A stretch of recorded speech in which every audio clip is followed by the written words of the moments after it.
Des fans sur tous les continents, des placements de produits en pagaille, un certain sens de la mise en scène. Kim Kardashian ou Lena Situation n'ont rien inventé. Mais qui a créé les codes qu'elles suivent? Pour certains, c'est Marie-Antoinette. Pour le pape François, c'est carrément la Vierge Marie. Mais si on vous disait plutôt que les influenceuses sont nées à Paris, il y a 150 ans?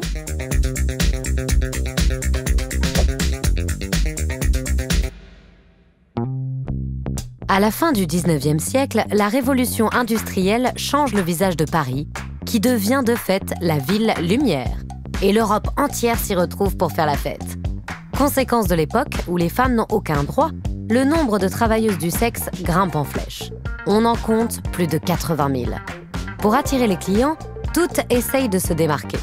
Les plus chanceuses, qui se retrouvent en haut de la pyramide, s'appellent courtisanes, cocottes, horizontales, grandes horizontales, biches, hautes biches, femmes entretenues, demi-castor, lionnes. Vous préférez lesquelles? Moi, je préfère l'horizontale. Forcément, je suis une femme qui vit au lit. Louise est belle, alias Pandora sur les réseaux sociaux, est créatrice de contenu web, mais aussi autrice et historienne. Elle se glisse parfois dans la peau de femmes scandaleuses dont elle aime raconter l'histoire. Alors Louise, qui sont les cocottes? C'est pas que des travailleuses du sexe, c'est des travailleuses du sexe / artistes. Et au Panthéon des cocottes, il n'y a qu'une quinzaine de places. Mais la queen, c'est la Belle Otero, une danseuse andalouse. Pour elle, les hommes se battent en duel ou se suicident. En 1898, Félix Mesguich immortalise son numéro de danse et la propulse première star de l'histoire du cinéma. Sa renommée l'amène à se produire à Berlin, Moscou ou New York. Mais il y a aussi Liane de Pougy, qui incarne un type plus séraphique. Elle fait aussi un peu de théâtre. Elle a écrit son premier livre, il a été réimprimé 19 fois. Enfin, c'est quand même un succès incroyable. Et ensuite, il y a Émilienne d'Alençon, qui fait plein de trucs. Elle fait sauter des lapins au cirque. Elle est rédactrice en chef à un moment d'un journal sur le rire. Les cocottes s'extraient ainsi d'une condition peu enviable, en se frottant à la célébrité. Léopold, roi de Belgique, Édouard VII d'Angleterre, Aristide Briand ou encore les frères Goncourt. Les grands d'Europe se les arrachent. Mais pourquoi?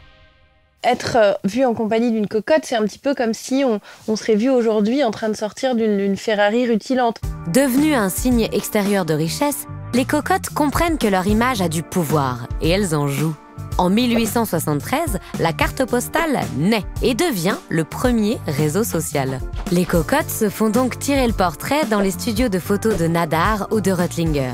Leur visage s'exporte dans toute l'Europe et jusqu'à New York. À domicile, pour que leur nom circule, elles distribuent des cartes de visite qui annoncent la couleur. Q, la lettre, tout pour lui. Une autre, c'est « Je ne m'ouvre que la nuit ». Un peu comme aujourd'hui, on a un pseudo sur Insta qui va être drôle et on va le retenir tout de suite. Mais une devise bien tournée, c'est un peu ça. Leur art de vivre tapageur devient un produit. Alors que la presse est en pleine expansion, les patrons de journaux cernent les nouvelles envies de leur lectorat. Ce que veut le public, c'est connaître l'intimité de ces femmes du peuple. La vie de ces personnes qui fascinent secrètement Madame Tout-le-Monde, c'est une matière idéale pour leur page.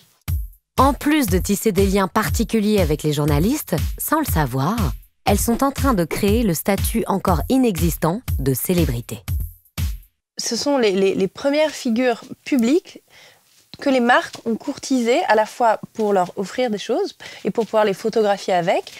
Parfums, maquillage, biscuits, elles se transforment en égérie de marques qui découvrent la réclame. Mais leur influence leur permet aussi de soutenir des talents émergents. Gabrielle Chanel a commencé grâce à Émilienne d'Alençon, qui a été la première personne à porter ses canotiers, qui les a portés dans la presse, qui les a portés au théâtre ou quand elle sortait. Dans les années 1900, les cocottes ont trouvé leur place en banalisant la représentation de figures féminines dans l'espace public. Elles sont aussi devenues les muses d'un nouveau système économique. Leur proxénète, au final, c'est le capitalisme, puisqu'elles appartiennent vraiment corps et âme à cette société qui les voit comme des valeurs marchandes et où tout doit se vendre tout le temps.